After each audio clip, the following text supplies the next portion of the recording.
যেই দিন ঈদে মিলাদুন্নবী হবে সেই দিন ট্রাকে করে আল্লাহ রাসূলের প্রতি ভালোবাসা দেখানোর জন্য বের হয়েছে আর বলছে ইয়া নবী সালাম আলাইকা, বলে না?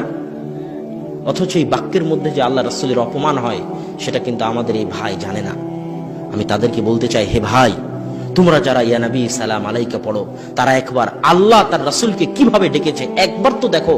সারা কোরআন একবার তো খুলে দেখো।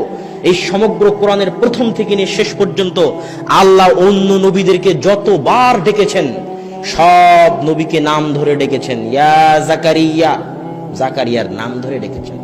ইয়া ইব্রাহিম, ইব্রাহিম আলাইহিস সালাতু ওয়াস সালামের নাম ধরে ডেকেছেন।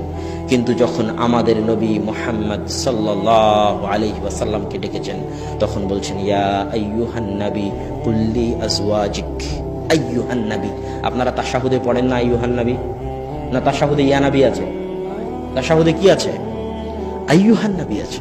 তাহলে ইয়া নবী আর আইয়ুহান নবীর মধ্যে পার্থক্য কি? আমি আপনাকে বললাম এ আব্দুল্লাহ, এ আহমদ, এই ডাকের মধ্যে কোনো সম্মান আছে? কোনো সম্মান নাই। আপনি প্রধানমন্ত্রীকে ডাকতেছেন মাননীয় প্রধানমন্ত্রী, মহামান্য বিচারপতি, সম্মানিত জনাব অমুক অমুক, ডাকেন না?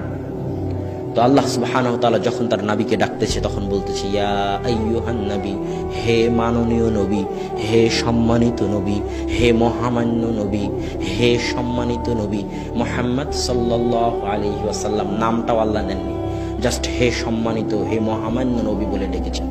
আর সেই জায়গায় তারা বলছে ইয়া নবী মানে এই মোহাম্মদ, ইয়া নবী মানে এই মোহাম্মদ, নাউযুবিল্লাহ। আর তারা বলতেছে তারা নাকি আল্লাহ রাসূলের আশিক। হে ভাই, আপনি একবার চিন্তা করুন যে আপনি আল্লাহ রাসূলের আশিকের নামে আল্লাহ রাসূলকে অপমান করতেছেন।